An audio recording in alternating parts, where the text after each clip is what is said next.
Well,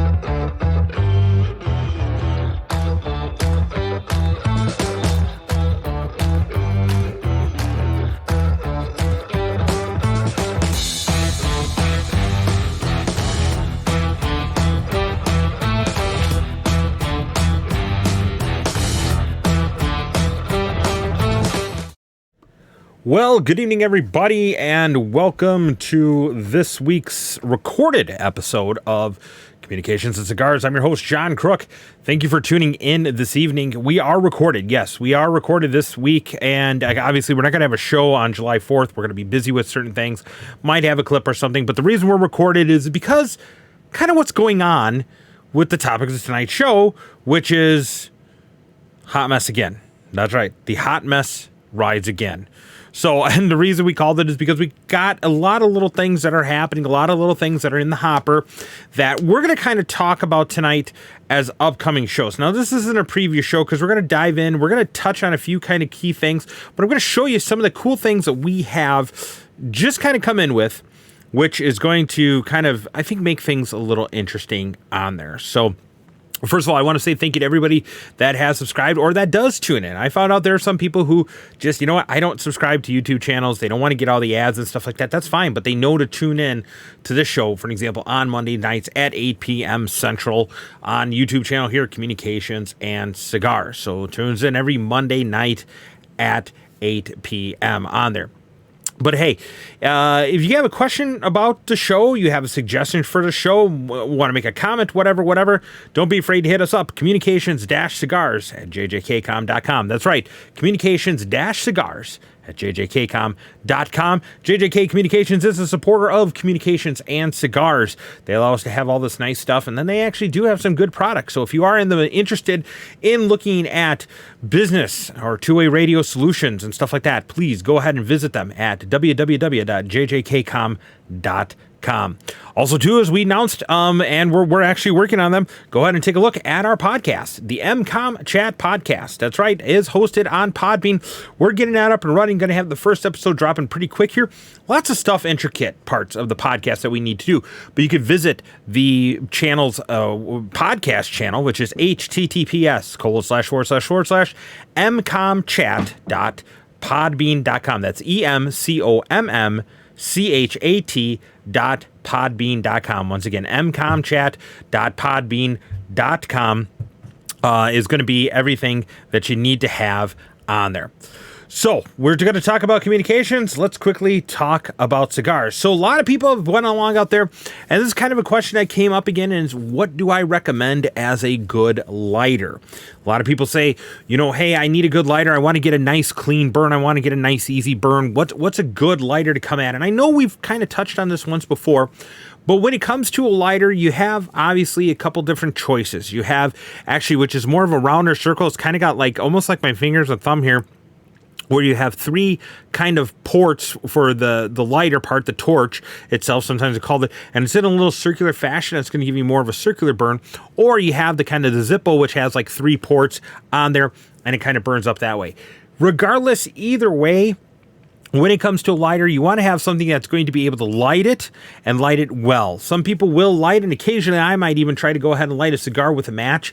But the problem is that when you light a cigar, you want to go ahead and you want to toast the cigar first. And that basically means is when you're holding the cigar, and I get here, I'll demonstrate, I guess, kind of with my pen here. But when you're holding the cigar, and here's a plug I got up here, sitting up here from one of my connectors on an old episode we did. And we'll pretend that this is actually the lighter.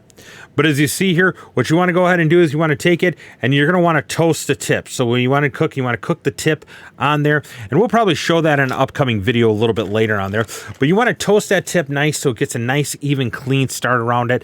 And then what you can kind of do is you can kind of take the cigar in your mouth and then kind of take a few puffs while you're slowly turning that cigar to get a nice, even lit. Or I should say light on there. But that is what basically kind of comes down to as in a good lighter. Now, preferences are, of course, I actually have butane lighters. I prefer butane lighters. They're easy to go ahead and fill. Butane's readily available in any places. Even if you want to go ahead and go traveling somewhere and you run out of butane, you can pretty much find it at any smoke shop. hardware store, even those kind of things. You could see small amounts of butane, tiny little cans, or you can actually buy huge cans for you there. So lighter is definitely a personal preference for the end user on there. So what is tonight's episode going to be about? Well, we're going to talk about an upcoming series that we're working on the show here, which is going to be dealing with installations into vehicle. We're going to show you a couple of pre-recorded clips that I did for that. Then we're also going to go ahead and going to be talking about and taking a look at a site and how we can get that little vermin and all that little stuff that can kind of get into your shack or your Peter building or your outbuilding or something like that. We're going to take a look and see what we can do to be able to get some of that stuff out of there. And the last kind of part on there is we're going to talk about some new, and I'll kind of show it here, some new toys that came in. I'm not going to tell you what it is exactly, but we'll cover that at the end of the show here today. So a little bit more of a shorter episode. And remember, once again, we're not going to be on next week for July 4th. So without further ado, let's get in talking about installations. Okay, hello everybody. As I talked about, tonight's episode is going to kind of be this whole thing about we're going to look at starting to do a bunch of different things. One of the things that I'm working on is my 2022 Dodge Ram 1500. And we're going to be talking about installing into vehicles. Now, that's an important piece of installing vehicles, and here's why. You want to be able to install vehicles, and you want to be able to install them correctly. You want to be able to install it properly. You want it to look good. And you want it to be safe, most importantly. A lot of people have probably seen videos lately that's been going around YouTube or stuff like that, or pictures on TikTok or whatever, where people are bedazzling like their steering wheel or something. Guess what's going to happen? If that steering wheel airbag goes off, they created a claymore, okay? So that's why I wanted to take a time to kind of introduce what we're doing and doing in installs. Now, why are we doing installs? John, it's not that stupid. It's not that hard. We put the radio in the car, right? Well, take a look here real quick. So there's a mounting spot up here, but there's really no room here. I mean, I got my charcuterie board here right now that I'm running temporarily, but you see, there's really no space. If I mount the stuff down here, I'm blocking USB jacks. I'm blocking my switches. Hey, I might be blocking my cup holders and stuff. So what's going to happen is that we're going to show you a solution from Bullet Point Mounting Solutions. Bullet Point, they have mounting solutions for Ram trucks, they have Ford trucks, and they have, I think, Jeep trucks. Now, I want to say, I am not endorsing Bullet Point Solutions. I have not received any of their product for free. What I will be installing later, I purchased on my own. So just full disclosure, they're not endorsing this or approving this in any way, shape, or form. But they are going to be a good solution, I think, because what happens is that they'll have a mount, you'll see here, and they'll have little ball mounts that have extension arms. And then I can put the different things on extension arms. So that's what we're going to be doing over the next couple weeks. Stay tuned. We're going to be working on this project together so you can see how it unfolds and evolves from there. So until then, back to me in the studio.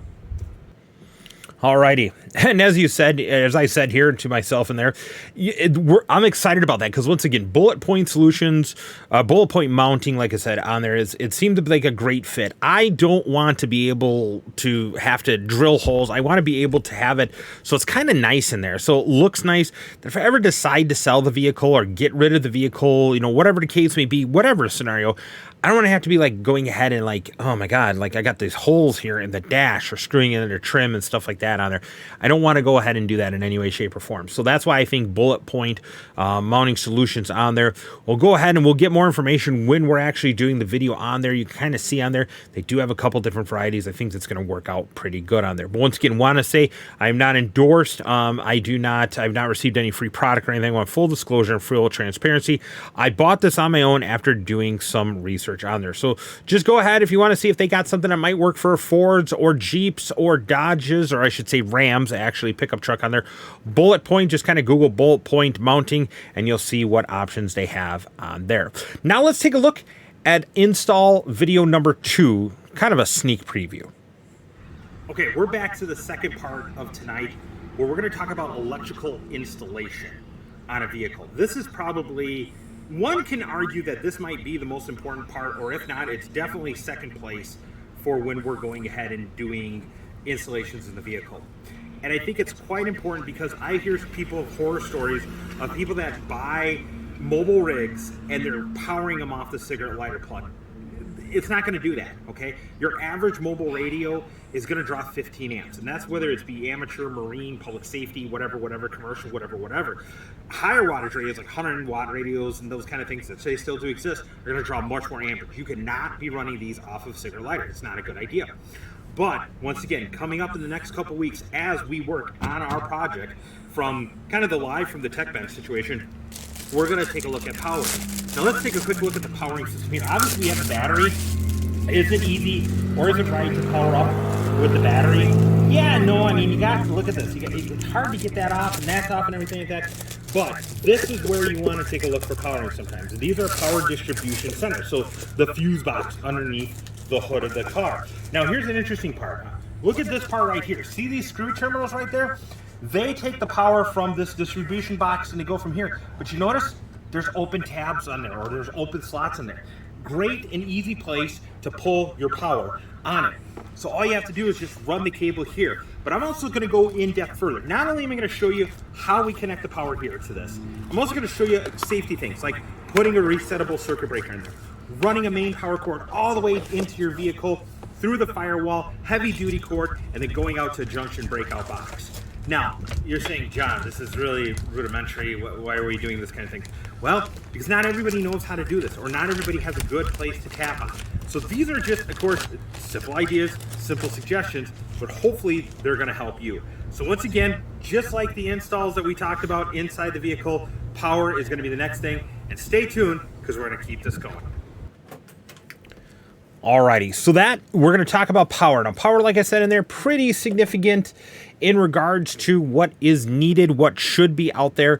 I think it's going to be pretty good because I do want to stress some of the safety things that we tend to neglect or we tend to forget when we're doing these installations. Now, installations, once again, as we dig down deeper, we get into these more episodes, you're going to see why it's important of why we want to do it, especially if we're doing high current. If we're going to be having a couple different radios on there, we're going to be pulling a lot of current on there, and we need to be cautious of that.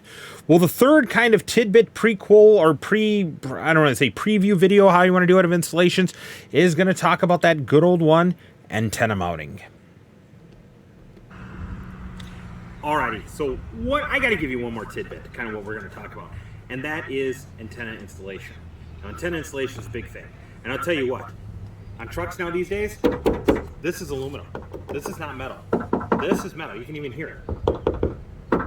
Here's the difference. These are metal. Your hoods are not metal anymore. Okay, a lot of vehicles, and even some of the other vehicles that are out there, Fords, and I think maybe even some of the Chevys and other ones out there, they are actually starting to go with more of aluminum bodies. Even on the, sometimes even the hood or the roof or something like that on there, how are you going to be able to mount an antenna?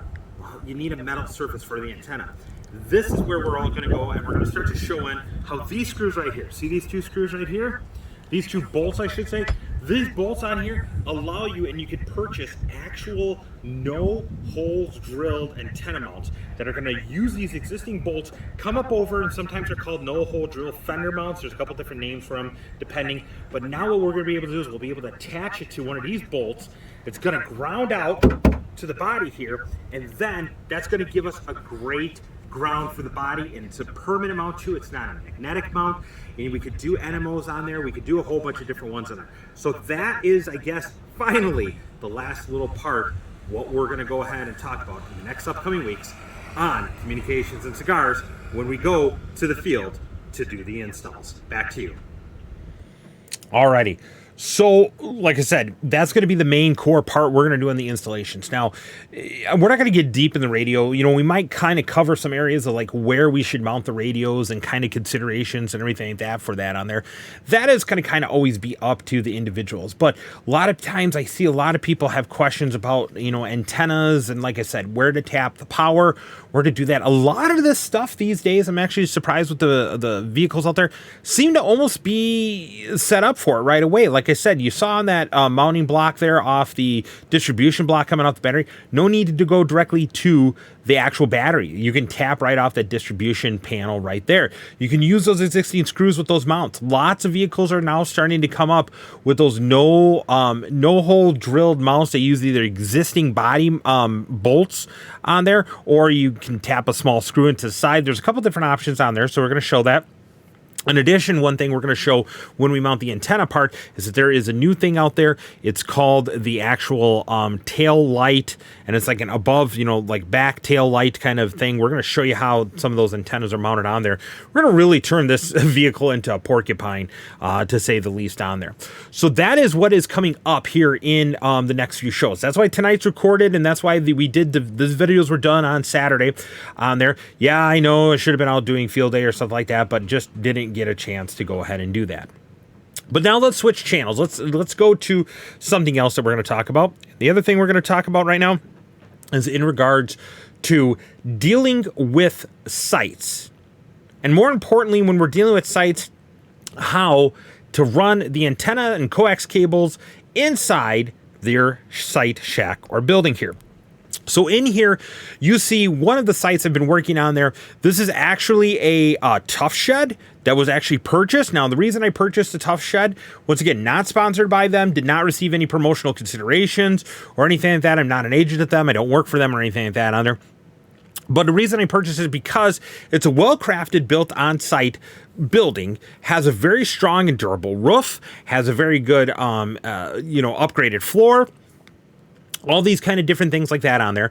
But one of the things is they don't have any inlets for your antenna cables.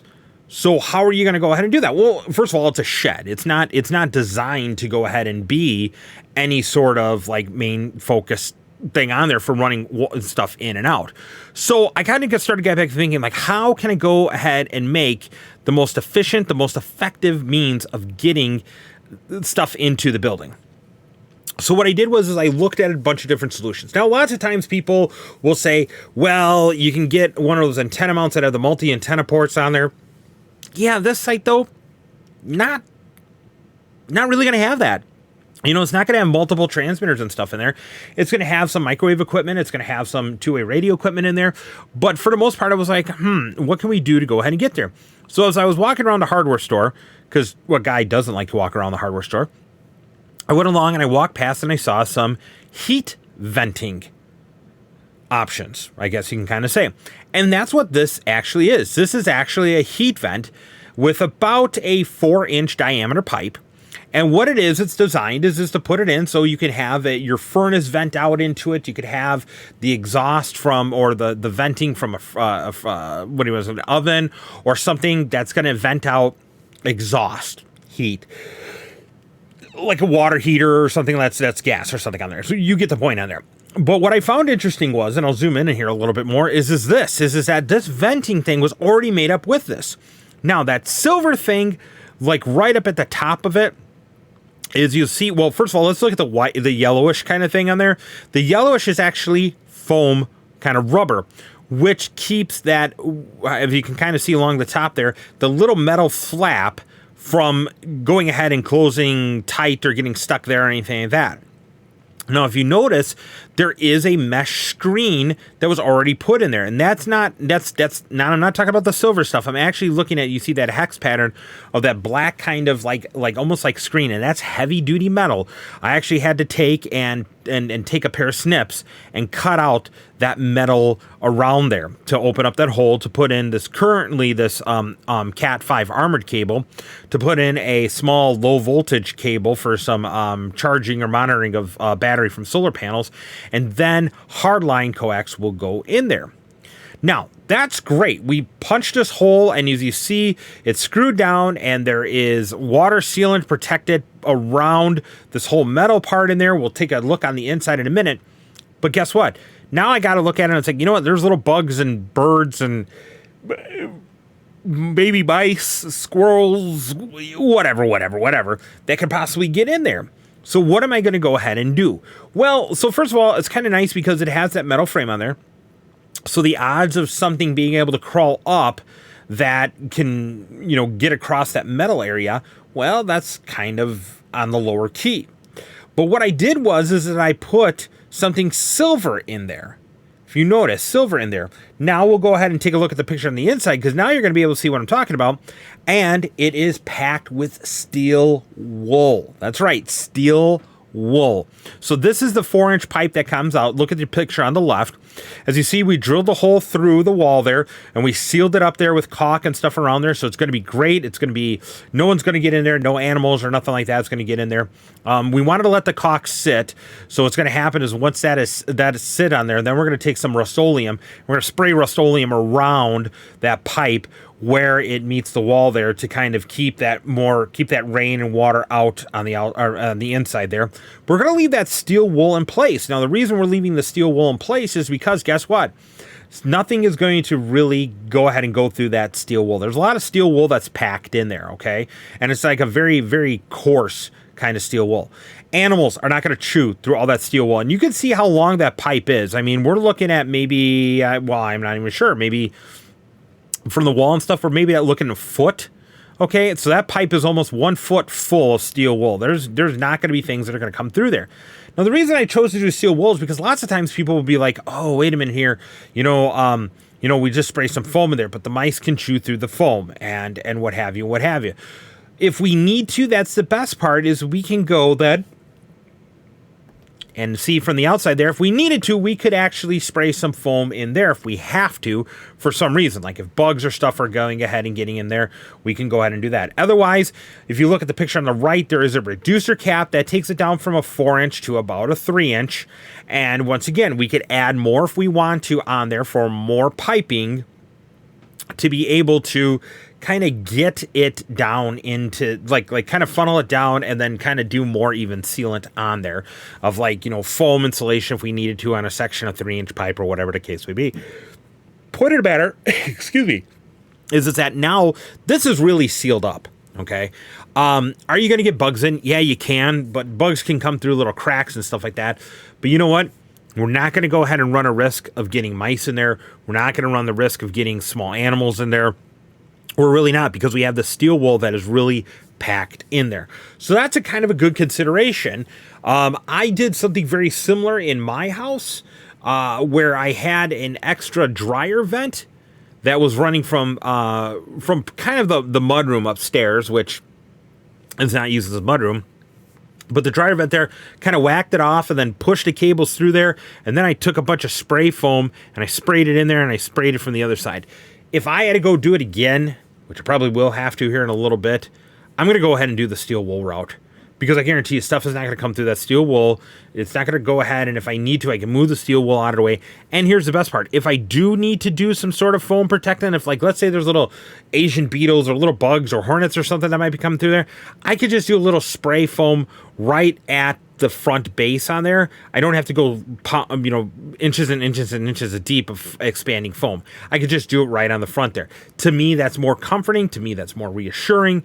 And that allows me to go ahead and make sure that I have the cables that are ran in there. Like I said, right now you're seeing some armored Cat 5 and a low voltage cable that's going to come through there. We're going to have about 2 more runs of coax that are going to come through there. It's going to work out great. It's going to be really, really great. We're really excited to see how this site is turning out all together there. So that is basically kind of some food for thought on there in regards to kind of how we want to do things, or how we want to go ahead and make stuff enter in a building and do more of a secure thing on there. All right, now let's talk about the fun time, toy time. Okay, like kind of Tim the Toolman Taylor had tool time, now I have toy time. So, gonna bring back a tool that I showed on an episode a long time ago. I shouldn't say too long ago, but long enough, and that was the antenna bender. Now, this is pretty good, pretty durable. As you see here, I have this little kind of screw thing on there, but with this antenna bender, you can actually see that it will fit here. Let me go ahead and take a look in there. You see that it will fit in there, and then you can take and then do it's kind of a wire bender, but as you look at it, you can bend the antenna into the different shapes that you really need to or want to have it bent into on there. So I think that's kind of a good tool to have here. I'm going to try doing it here a little bit on this triangle one here, if I can do this right there. So I can bend it on there, and that is going to be great because now look, I just did a perfect 90-degree bend with this. If I'm working on any sort of antenna projects and stuff, which actually I'm kind of working on a maybe like a high band kind of, or I shouldn't say high band, but like there, look at this, look at that screw end on there. That almost looks like a radial. But anyways, you can go and you could do this. I'm kind of excited about doing these kind of things on there, this antenna project on there. Plus also too is I think I just like bending tools and stuff like that on there. But anyways, this is the tool bender. Once again, where did I get this from? And I got it from, let's see if it's in here, Duluth Trading Company. So this is, I'll just show it on there. I'm not sponsored by Duluth Trading Company or anything on there. Wire bender, that is actually from Duluth Trading Company. Gives you little instructions on there. There's little screw holes that you can actually put. They can actually screw down onto like if you wanted to, a block or piece of wood. There are some kind of pins and stuff like that you can put in there to be able to kind of spin it around and what have you. And here they are right here on there.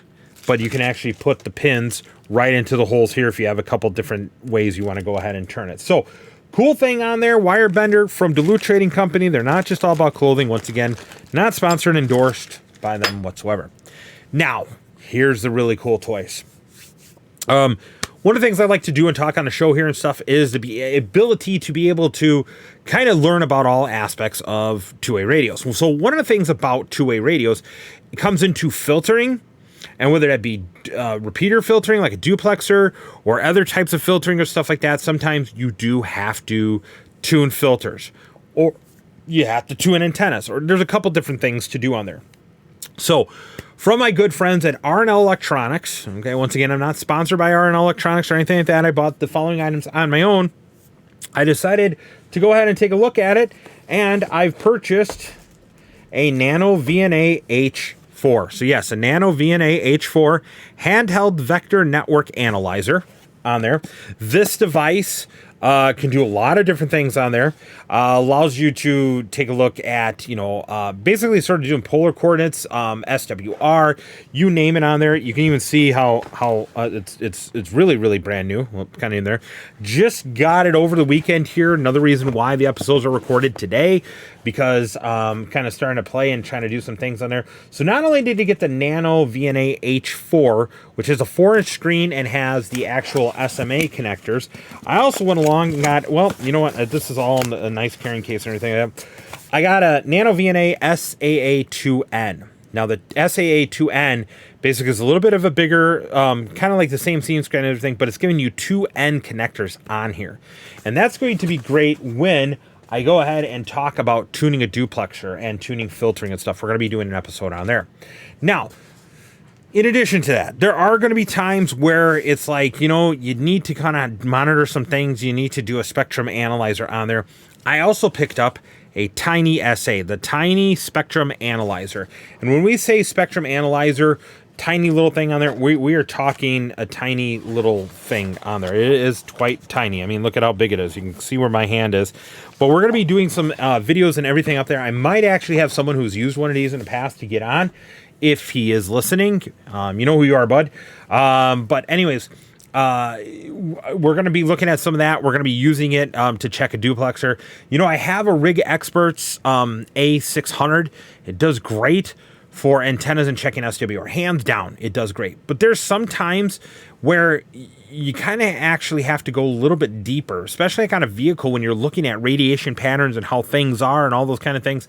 These devices are going to do that.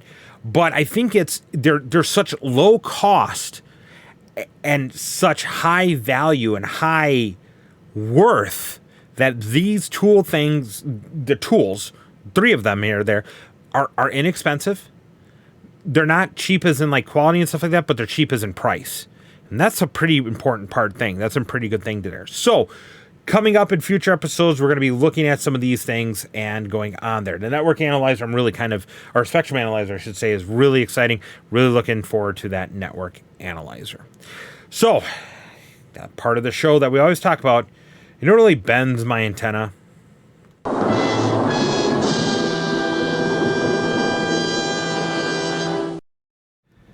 Actually, really bends my antenna? Actually, nothing this week.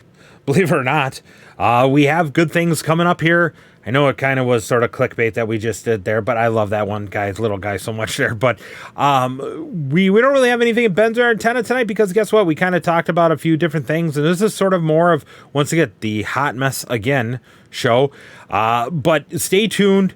like I said, the summer's going to kind of be good. We're going to be quickly coming up on our 1-year anniversary starting in September here. And guess what? We're looking at merch. Yes, we are looking at merch. I said it before. We are looking at it. We are looking for Communications and Cigars t-shirts. So stay tuned to that. We'll be going ahead and doing some of that stuff coming up on there. We're probably going to have you be buying directly. We haven't figured it out. So we got to work out some of the logistics on buying and shipping and everything like that on there. So stay tuned for all that to come in future episodes. So until then, I want to tell everybody to stay safe. 4th of July is next weekend, so we're not going to have no show next Monday. Have a day off, enjoy, celebrate the birthday of America. Try not to go ahead and use fireworks to the point where it looks like you're going to be throwing gang symbols for the rest of your life because the fireworks went off in your hand. EMS doesn't want to see you, fire departments don't want to see you, and law enforcement doesn't want to see you on 4th of July, contrary to popular belief. So until then, stay safe, take care, and if you smoke them, or if you got them, then smoke them, because I'll be doing that next week. Until then, everybody.